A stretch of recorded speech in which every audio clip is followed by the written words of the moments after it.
Hello everyone. Easy physics by N K channel पर आप सभी बच्चों का एक बार पुनः स्वागत है। चैप्टर नंबर 17 विद्युत चुंबकीय तरंगे अपना चल रहा है और इसके दो लेक्चर अपन पहले कंप्लीट कर चुके हैं। आज अपन इसका तीसरा वीडियो पढ़ने वाले हैं। अब बाकी जितना पोर्शन इस चैप्टर का बचा हुआ है, इसमें से 2 नंबर का प्रश्न आप लोगों को बोर्ड परीक्षा में देखने को मिलेगा। ठीक है, चलिए शुरुआत करते हैं आज के टॉपिक की। तो आज का टॉपिक है कि विद्युत चुंबकीय तरंगे हैं, उनका संचरण यानी वो तरंगे एक जगह से दूसरी जगह तक कैसे भेजी जाती हैं, उनको भेजने की कौन कौन सी विधियां हैं, इन सब के बारे में अपन चर्चा करेंगे। बहुत छोटा सा प्रश्न आता है और इसके बाकी के बचे हुए पोर्शन में से ही न्यूमेरिकल आने की संभावना रहती है और इस चैप्टर में से 1 नंबर का न्यूमेरिकल 100% आता है। मैं आपको बता दूं कि यदि आप बहुत अच्छे से इस वीडियो को पढ़ते हैं तो आप उस न्यूमेरिकल को बिना किसी प्रैक्टिस के सॉल्व कर पाएंगे, क्योंकि मात्र बहुत छोटे छोटे से 2 फॉर्मूले हैं।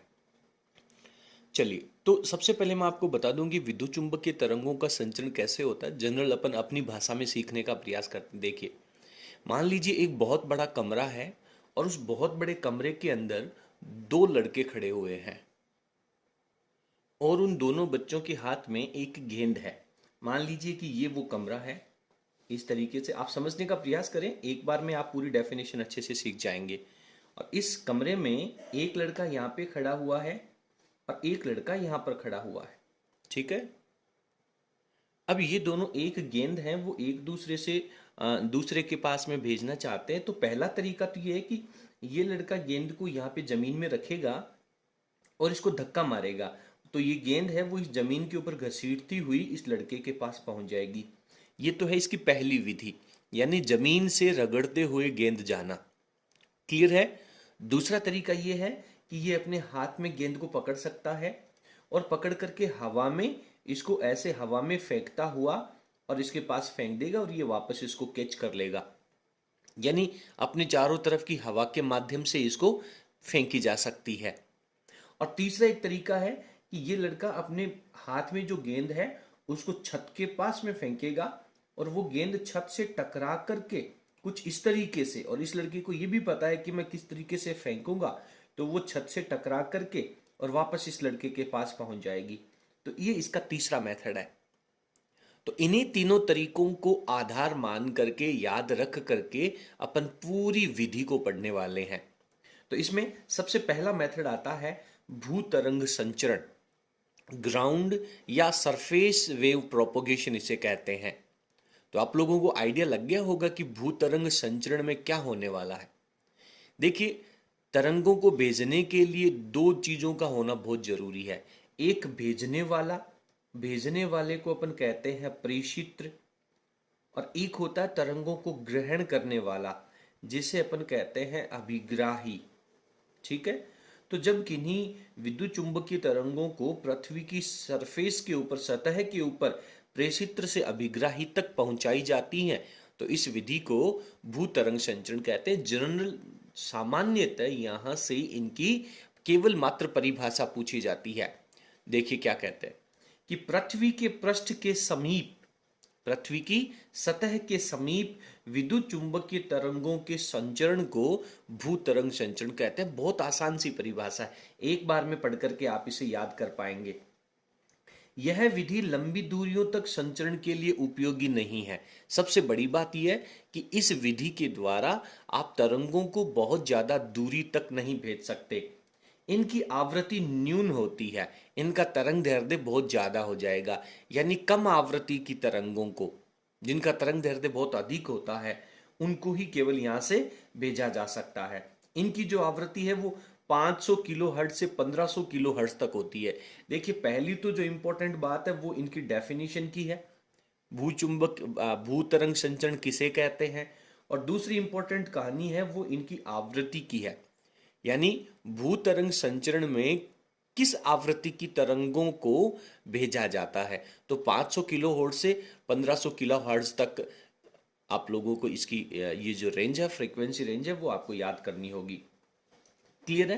केवल 2 ही परिभाषाएं यहां से पूछी जाती हैं। इसके साथ ही आपका पहला जो मेथड है भूतरंग संचरण है वो यहाँ पे कंप्लीट हो जाता है। चलिए, आप स्क्रीन को पॉज करके भूतरंग संचरण को लिख लीजिए, फिर आगे चलते हैं, इसकी दूसरी विधि में चलते हैं। इसकी जो दूसरी विधि है इसे अपन कहते हैं आकाश तरंग संचरण। तो आपको पता लग गया होगा कि जब एक लड़का गेंद को हवा में उछाल करके दूसरे लड़के के पास फेंकता है और वो उसको कैच करता है, तो ये आपका आकाश तरंग संचरण हो जाएगा। देखिए इंग्लिश वर्ड में आप थोड़ा सा यहाँ पे कंफ्यूज हो सकते हो, इसे स्पेस वेव प्रोपगेशन कहते हैं। यहाँ पर कोई दिक्कत नहीं है, लेकिन जब आप तीसरा मेथड पढ़ेंगे उस समय अपन वापस डिस्कस करेंगे। इसके इंग्लिश वर्ड है, वहाँ पे थोड़ी सी दिक्कत आपको हो सकती है, तो आपको इसको हिंदी में याद करें तो ज़्यादा बढ़िया रहेगा। आकाश तरंग संचरण, ठीक है। आपको इसकी डेफिनेशन का आइडिया कुछ लग गया होगा यदि आपने बिल्कुल भी नहीं पढ़ रखा है, और ये जो हिंट है वो आप लोगों ने अगर थोड़ी बहुत सुन रखी है तो अब आप इसे अपने शब्दों में इसकी डेफिनेशन है वो लिख सकते हैं। चलिए फिर भी अपन ने यहाँ पे इसको लिखने का प्रयास किया है। देखिए पहली बात तो इनकी जो रेंज है, फ्रीक्वेंसी की जो रेंज है वो फिक्स करी गई है। तो इनकी फ्रीक्वेंसी की जो रेंज है वो 40 मेगा हर्ट्ज के अप्रोक्सीमेट होती है। तो 40 मेगाहर्ट्ज से अधिक आवृत्ति की तरंगें जब क्षोभ मंडल में, पहली बात तो मुझे बताएं कि अपने चारों तरफ का जो वातावरण है इसे कितने मंडलों में विभाजित किया गया है? 4 मंडल में। सबसे नीचे क्षोभ मंडल, उसके ऊपर समताप मंडल जिसमें एरोप्लेन्स वगैरह चलती हैं, उसे समताप मंडल कहते हैं। उसके बाद में ओजोन मंडल और सबसे लास्ट में आयन मंडल होता है। तो 40 मेगाहर्ट्ज से अधिक आवृत्ति की जो तरंगें हैं जब क्षोभ मंडल में संचरित होकर के सीधे प्रेषित्र से यानी भेजने वाले से अभिग्राही एंटीना तक पहुंचती हैं। देखिए भेजने वाला सिग्नल भेज रहा है तो उसके पास भी एंटीना होगा, और जो रिसीव कर रहा है उसके पास भी एंटीना होगा। तो अपन यहाँ पे लिखेंगे कि सीधे प्रेषित्र से अभिग्राही एंटीना तक पहुंच जाती हैं, और इसे आकाश तरंग संचरण कहते हैं। किससे होकर के? क्षोभ मंडल में होकर के पहुंचती हैं। कितनी फ्रीक्वेंसी की रेंज है? 40 मेगाहर्ट्ज की। आपको फ्रीक्वेंसी रेंज का क्वेश्चन भी हो गया और इसकी डेफिनेशन का क्वेश्चन भी हो गया। आकाश तरंग संचरण को एक और नाम से भी जाना जाता है और उसे कहते हैं, इसे दृष्टि रेखा, लाइन ऑफ साइट, दृष्टि रेखा संचरण भी कहते हैं। इसके बाद में इस टॉपिक से संबंधित एक बहुत महत्वपूर्ण, बहुत आसान सा फॉर्मूला आता है जहां से बोर्ड परीक्षा में निश्चित रूप से न्यूमेरिकल पूछी जाता है। चलिए उस टॉपिक की अपन बात करते हैं। पहले अपन इसको समझते हैं, उसके बाद में इसका मैथमेटिकल पोर्शन पढ़ते हैं। देखिए क्या कह रहा है। सबसे पहले मैं आप लोगों को बताऊं कि आपको ये डायग्राम अच्छे से नजर आ रहा है। देखिए बहुत आराम से सुन लीजिए, एक बार आप इसे अच्छे से सुन लेंगे तो ये पूरा टॉपिक आपका क्लियर हो जाएगा। तो ये आपके पास पृथ्वी की सरफेस है, ये ठीक है, जो R1 P R2 से होकर के जा रही है चारों तरफ से। पॉइंट O है वो पृथ्वी का केंद्र है। O को जब P से मिलाया और O को जब R1 से मिलाया तो इस दूरी को मैंने स्मॉल r से लिखा, जो पृथ्वी की त्रिज्या है। अब आप लोगों ने देखा होगा कि यहां पर जमीन के ऊपर अपन एक एंटीना खड़ा करते हैं। उस एंटीने के टॉप के ऊपर इसका जो प्रेषित्र होता है, जो सिग्नल भेजने वाली मशीन होती है, वो लगी होती है। जिससे क्या होगा कि यहां से आप जब एक स्पर्श रेखा पृथ्वी की सरफेस के ऊपर खींचेंगे तो जहां पर ये स्पर्श रेखा पृथ्वी की सरफेस को काटेगी, उससे लेकर के और उस एंटीना की जो जड़ें हैं या जो उसका जो स्टैंड है उस तक के बीच में जितने भी लोग आ रहे हैं, और अगर आप उसको चारों तरफ घुमा दें, एक वृत्त बना दें, उस एंटीना से स्पर्श रेखा की दूरी को अगर आप चाप मान लें और चाप काट करके एक वृत्त बना दें तो पृथ्वी की परिधि के ऊपर, पृथ्वी के चारों तरफ एक वृत्त बन जाता है। उस वृत्त के एरिया के जितने लोग हैं उनको वो सिग्नल हैं वो मिल जाएंगे। क्लियर है? तो अपने को यहां पर इस एंटीना से लेकर के वो जो स्पर्श रेखा है उसके बीच की जो दूरी है उसे अपन d से रिप्रेजेंट करेंगे, और ये जो d है वो उस वृत्त की त्रिज्या बन जाएगी।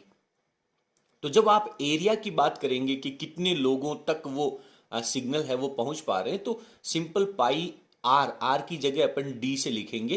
तो पाई d² के फॉर्मूले से सिंपल अपन उस वृत्त की, उस क्षेत्रफल का एरिया निकाल लेंगे। क्लियर है?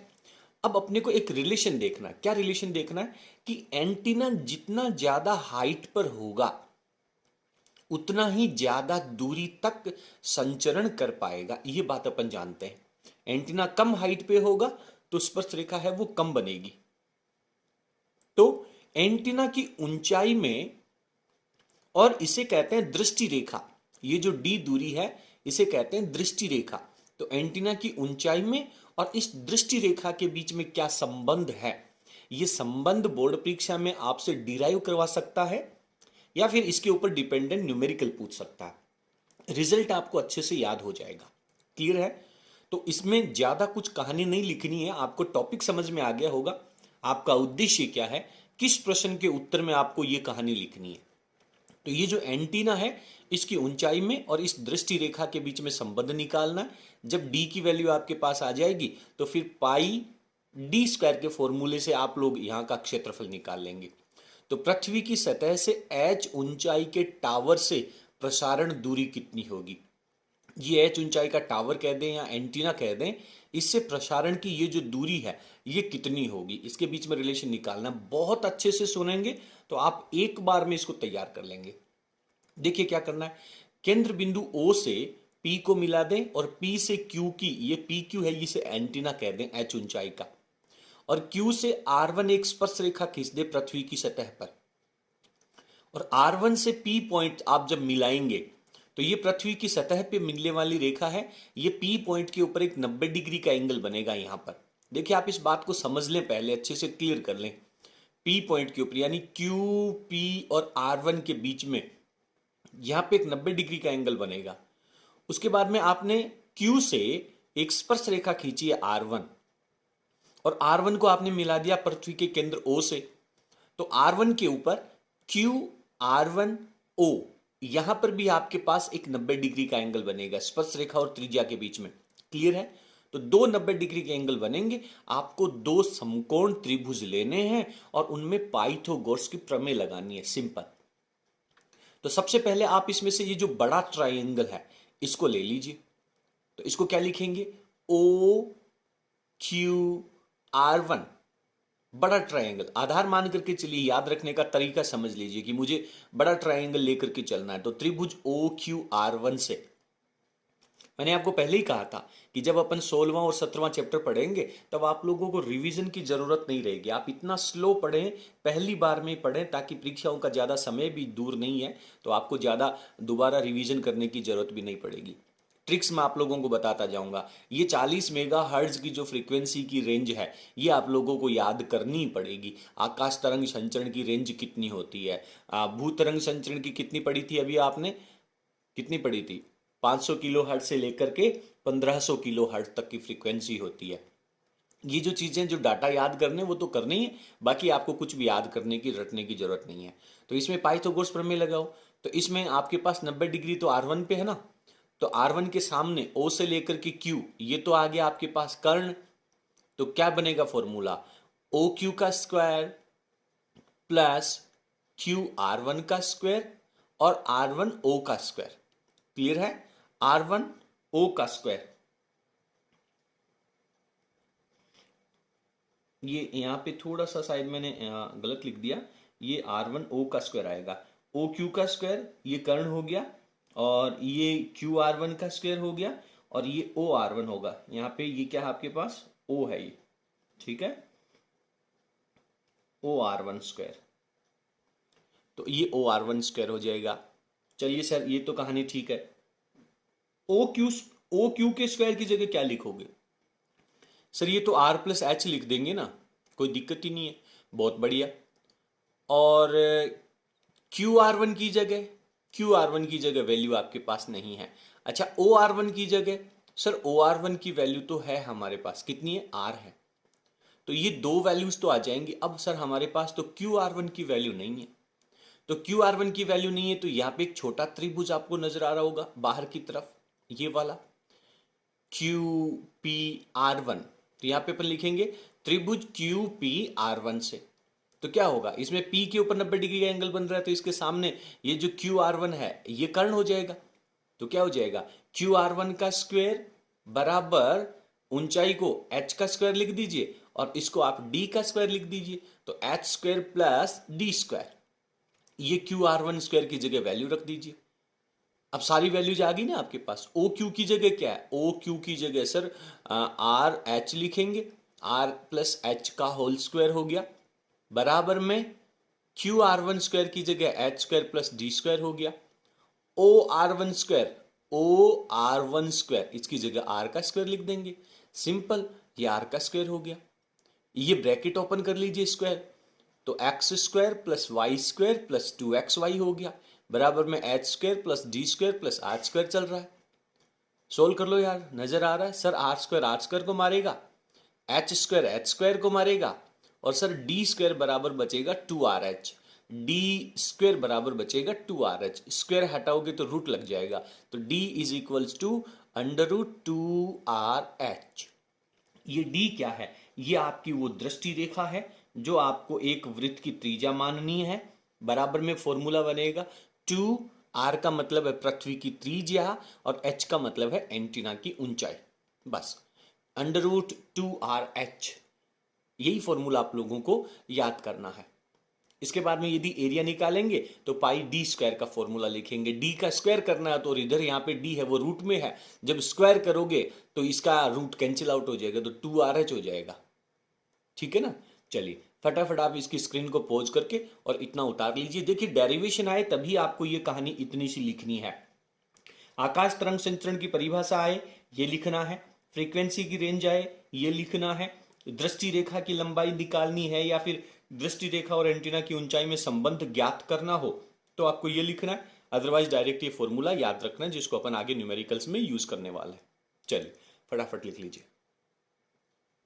अब वो जो एरिया है जिस एरिया में ये प्रसारण होगा उसका क्षेत्रफल अपने को निकालना है, तो क्षेत्रफल जिसमें प्रसारण हो रहा है कैसे निकालेंगे आप, पाई डी का स्क्वायर, और डी का स्क्वायर करेंगे तो रूट कैंसिल आउट हो जाएगा, तो ये डी की वैल्यू कितनी थी अंडर रूट 2rh, उसका स्क्वायर करेंगे तो अंडर रूट हट जाएगा 2rh और पाई और लग जाएगा, तो 2πrh ये एरिया हो गया।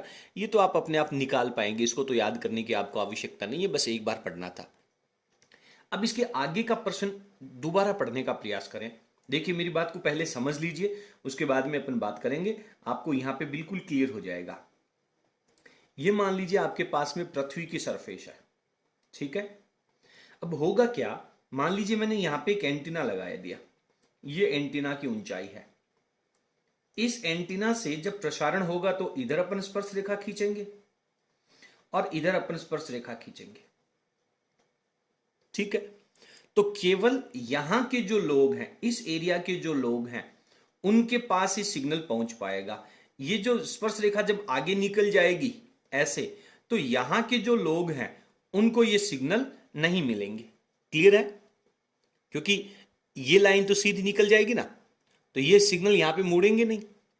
हाँ हो सकता है कि ये वाला जो एरिया है ये तो आकाश में रहेगा, वायुमंडल में रहेगा, तो यहां पे जरूर इसके सिग्नल होंगे, लेकिन ये स्पर्श रेखा सीधी चली जाएगी, पृथ्वी के गोलाकार होने की वजह से यहां के लोगों को सिग्नल नहीं मिलेगा।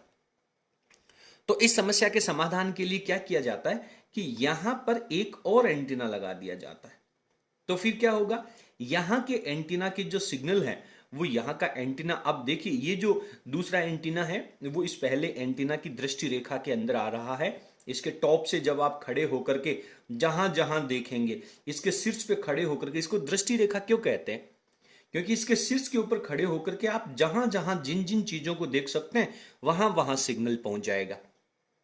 तो यहां से आप देखेंगे तो इसका टॉप आपको नजर आ जाएगा, ठीक है। जब आप एक घर पे खड़े होकर के दूसरे घर को देखते हैं तो उसकी छत नजर आ जाती है, तो उसी तरीके से यहां पे सिग्नल पहुंच जाएगा, फिर ये अपने जो सिग्नल है वो वापस ट्रांसमिट करेगा तो इस एरिया के लोगों तक भी पहुंचा देगा। तो इसके लिए क्या किया जाता है, ये एंटीना इसकी ऊंचाई को h1 कह दिया, ये एंटीना इसकी ऊंचाई को h2 कह दिया, और ये दोनों एक दूसरे को स्पर्श रेखा से होकर के गुजर रहे हैं। तो अब इन दोनों की वजह से कितनी जगह के लोगों को सिग्नल मिलेगा, तो यहां पर अपन कह देंगे कि ये एक वृत्ताकार एरिया बनेगा पृथ्वी की सरफेस के ऊपर ऐसे, और यहां पर एक वृत्ताकार एरिया बनेगा पृथ्वी की सरफेस के ऊपर ऐसे, यहां के लोगों को इसकी वजह से सिग्नल मिलेंगे। तो दोनों की वजह से टोटल कितना एरिया हो जाएगा, तो इसके लिए सिंपल क्या करना है, पहले आप लोगों को इसकी दृष्टि रेखा निकाल लेनी है, इसकी दृष्टि रेखा होगी उसको आप D1 कह दीजिए, इसकी दृष्टि रेखा होगी, इसको आप D2 कह दीजिए। तो पहले D1 का फॉर्मूला निकाल लें। D1 का फॉर्मूला होता है सर √2RH, H के साथ में 1 लग जाएगा।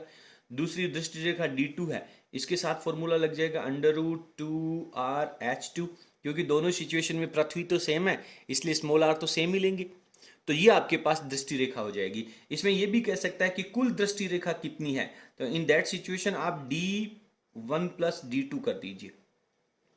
क्लियर है। इसके बाद में यदि आपको एरिया की बात करनी है तो इसका एरिया A1 बराबर पाई D1 का स्क्वायर लगा लीजिए, और यहां पे इसका एरिया A2 बराबर पाई D2 का स्क्वायर निकाल लीजिए, और दोनों की वैल्यू निकाल करके इनको योग कर दीजिए। तो सिंपल मेथड है। पहले आपको प्रश्न समझ में आना चाहिए कि अपन करने क्या जा रहे हैं। तो यदि आपके पास दो एंटीना हैं, दोनों की दो अलग अलग ऊंचाइयां दे रखी हैं, आपसे कहता है कि इनकी दृष्टि रेखा निकालिए, तो आप D1 अलग निकालेंगे, D2 अलग निकालेंगे, फॉर्मूला लगाएंगे और दोनों को प्लस कर देंगे। तो यहां पे इस डायग्राम को मैंने यहां पर बनाने का प्रयास किया है, आप इसको अच्छे से समझ लीजिए। ये मेरे पास पहला डायग्राम है, इसमें पहला एंटीना H1 है, इसकी दृष्टि रेखा D1 है। यहाँ पे मेरे पास दूसरा एंटीना है, इसकी हाइट है वो H2 है, इसकी दृष्टि रेखा D2 है, और अब अपन इन दोनों की वैल्यू निकालेंगे। तो यहाँ पे मैंने लिखा है दो H1 और H2 ऊंचाई वाले एंटीना हैं, उनके बीच की अधिकतम दूरी, दृष्टि रेखा की अधिकतम दूरी, ताकि उनके बीच में आराम से संदेशों का आदान प्रदान हो सके। तो क्या होगा, D = D1 + D2। D1 की वैल्यू लिख दीजिए √2RH1 और D2 की वैल्यू लिख दीजिए। तो इस तरीके से आपके पास ये टॉपिक कंप्लीट हो जाता है। तो यहां से भी, ये तो इसका एडिशनल पार्ट ही तो है, यहां से भी प्रश्न है वो आपसे पूछा जा सकता है। तो आपको बिल्कुल तैयार रहना है, अच्छे से समझ करके चलना है। फटाफट आप स्क्रीन को पॉज करके और इनको उतार लीजिए। इसके साथ ही आपका दूसरी जो विधि थी विद्युत चुंबकीय तरंगों के संचरण की, आकाश तरंग संचरण, वो यहां पे कंप्लीट हो जाता है। इसके बाद में इसकी जो तीसरा मेथड है, थर्ड मेथड है विद्युत चुंबकीय तरंगों के संचरण का, उसे कहते हैं व्योम तरंग संचरण। देखिए क्या कहते हैं, व्योम तरंग संचरण, और इसका इंग्लिश वर्ड है स्काई वेव प्रोपोगेशन। देखिए स्काई का मतलब अपन आकाश मानते हैं, ठीक है, और पिछली बार जब आपने आकाश तरंग संचरण पढ़ा था उसका इंग्लिश वर्ड था स्पेस वेव प्रोपोगेशन, लेकिन व्योम तरंग संचरण को स्काई वेव प्रोपोगेशन कहा गया, इसलिए आप इनके इंग्लिश वर्ड में ना जाएं। व्योम तरंग संचरण कौन सा होगा, आपको आइडिया लग गया होगा कि मैंने कहा था कि ये लड़का जब अपने सिग्नल को या अपनी गेंद को दूसरे के पास पहुंचाएगा, तो तीसरा जो मेथड है वो ये है कि वो अपने छत से टकरा करके फिर जाने देगा। जब अब वायुमंडल की अगर अपन बात करें तो वायुमंडल में अपने पास छत कहाँ होगी। देखिए अपन ने बात करी थी कि वातावरण है वो 4 भागों में है। ये सबसे पहले आपके पास क्षोभ मंडल आता है, उसके बाद में समताप मंडल आता है, उसके बाद में ओजोन मंडल आता है, और सबसे लास्ट में आयन मंडल आता है। तो ये जो आयन मंडल है वो अपने लिए छत का कार्य करेगा। तो अपन क्या करते हैं, सैटेलाइट्स के द्वारा अंतरिक्ष में, जब आप लोगों ने देखा होगा कि रॉकेट्स के द्वारा बहुत सारे सैटेलाइट अंतरिक्ष में छोड़े जाते हैं, तो यहां पे अपन सैटेलाइट्स स्टेब्लिश कर देते हैं, और यहां पे आपके पास कोई एक प्रेषित्र भेजने वाला एंटीना है। प्रेषित्र जो ट्रांसमीटर होता है, जिसे अपन ट्रांसमिट करते हैं सिग्नल्स को, तो ये अपने सिग्नल्स यहां से भेजेगा इस आयन मंडल के सैटेलाइट के पास। आयन मंडल का सैटेलाइट इन्हें क्या करेगा, वापस इनको अर्थ के ऊपर रिसीवर के पास भेज देगा, जिसके पास ये सिग्नल जाने हैं। इसी तरीके से यहां पे अगर कोई दूसरा आपके पास सैटेलाइट लगा हुआ है, तो यहां से फिर ये सिग्नल जाएंगे और फिर ऐसे रिसीवर के पास पहुंच जाएंगे। तो छत से टकरा करके जो गेंद फेंकने वाली बात कही थी, उसमें आयन मंडल के अंदर ये सिग्नल जाएंगे, वहां से टकरा करके वापस आ जाएंगे। इससे क्या होगा, इससे आप सिग्नल्स को बहुत ज्यादा दूरी तक भेज पाएंगे। तो अगर प्रश्न आता है कि विद्युत चुंबकीय तरंगों को बहुत ज्यादा दूरी तक या सबसे अधिक दूरी तक संचरित करने के लिए सबसे उपयुक्त विधि कौन सी है, दैट टाइम आप लिखेंगे व्योम तरंग संचरण। ठीक है, तो इसकी डेफिनेशन को अपन पहले तैयार कर लेते हैं, बाकी अपन इसके बारे में बात करेंगे। और मैं आपको बता दूं कि इसका जो चित्र है वो भी बोर्ड परीक्षा में मुख्य रूप से पूछा जाता है। व्योम तरंग संचरण को चित्र के द्वारा प्रदर्शित कीजिए, इनकी फ्रीक्वेंसी और इनकी डेफिनेशन। चलिए पढ़ते हैं। क्या कह रहा है? पृथ्वी के किन्हीं दो बिंदुओं के बीच लंबी दूरी का संचरण आयन मंडल के द्वारा, देखिए सारी बातें आ गई इसमें, पृथ्वी के किन्हीं दो बिंदुओं के बीच। यार पहली बार जब डेफिनेशन पढ़ रहे हो इतना अच्छे से फील करके पढ़ो ना कि ये आपको बस फील होने लग जाए। आपको ऐसे बंद आंखें बंद करके आपको ये सारी चीजें दिखनी चाहिए। आप जमीन के ऊपर खड़े हैं, यहां से ट्रांसमीटर के द्वारा सिग्नल निकल रहे हैं, ऊपर आयन मंडल में जाकर के वो सैटेलाइट से टकरा रहे हैं और टकरा करके किसी रेडियो के पास या टेलीविजन के पास या जो भी रिसीवर है जो डाटा को रिसीव कर रहा है उसके पास पहुंच रहे हैं। अब उसकी लैंग्वेज आप लोगों को लिखनी आनी चाहिए। 12th क्लास के स्टूडेंट है तो मुझे पता है कि आप लोग बहुत अच्छे से डेफिनेशन को सजा करके लिखेंगे। तो क्या डेफिनेशन बनेगी? पृथ्वी के किन्हीं दो बिंदुओं के बीच लंबी दूरी का संचरण आयन मंडल के द्वारा विद्युत चुंबकीय तरंगों के परावर्तन के द्वारा संभव हो पाता है। ये विद्युत चुंबकीय, अब इसे देखिए, मेरी बात सुनिए, परावर्तन क्यों कहा गया है?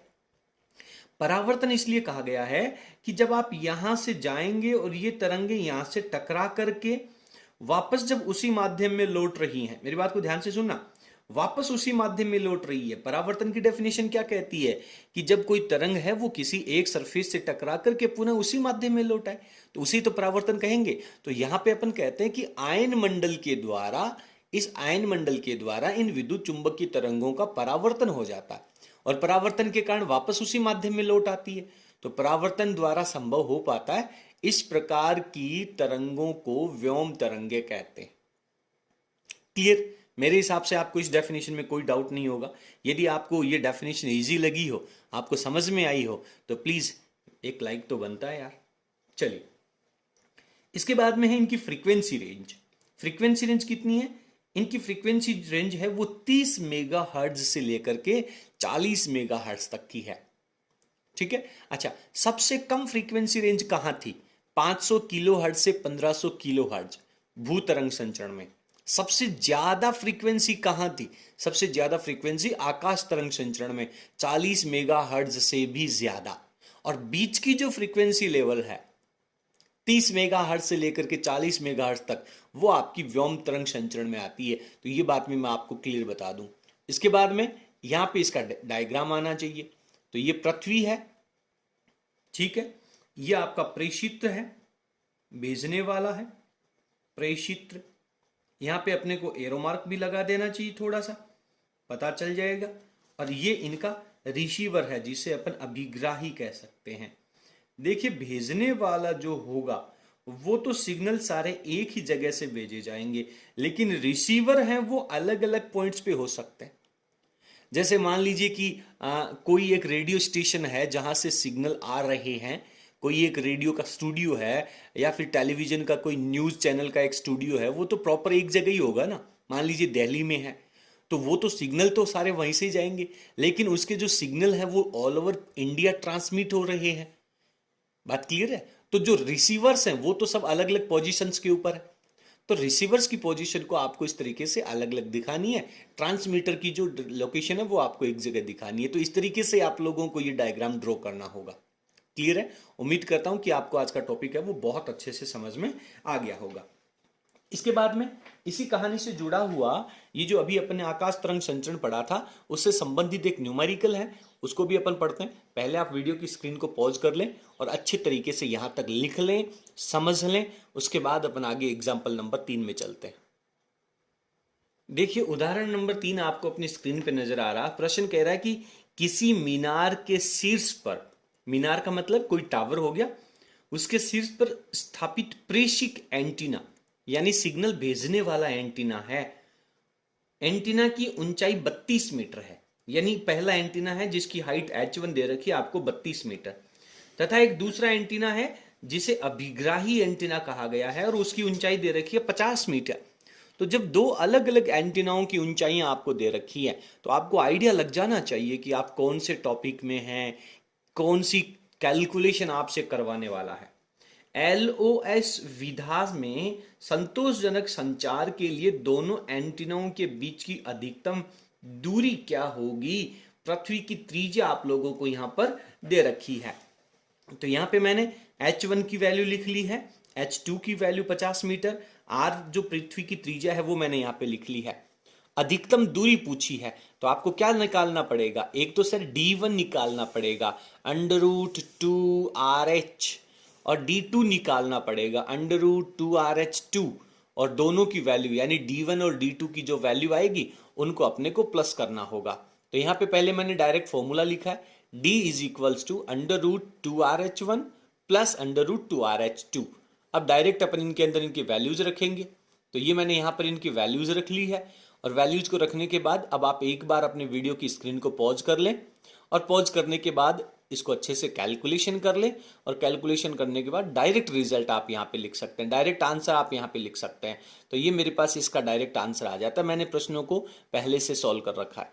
तो इसलिए आप इन चीज़ों को बहुत अच्छे से क्लियर कर लें, आपको ये प्रश्न है वो तैयार हो गया होगा। उम्मीद करता हूं कि आपको आज का वीडियो है वो बेहद पसंद आया होगा। यदि आपको वीडियो पसंद आया तो प्लीज़ आप वीडियो को लाइक करें और इसे अपने सभी फ्रेंड्स के साथ शेयर जरूर करें। विद्युत चुंबकीय तरंगों के संचरण से संबंधित जो टॉपिक था वो आपका कंप्लीट हो जाता है। चलिए, बहुत बहुत धन्यवाद।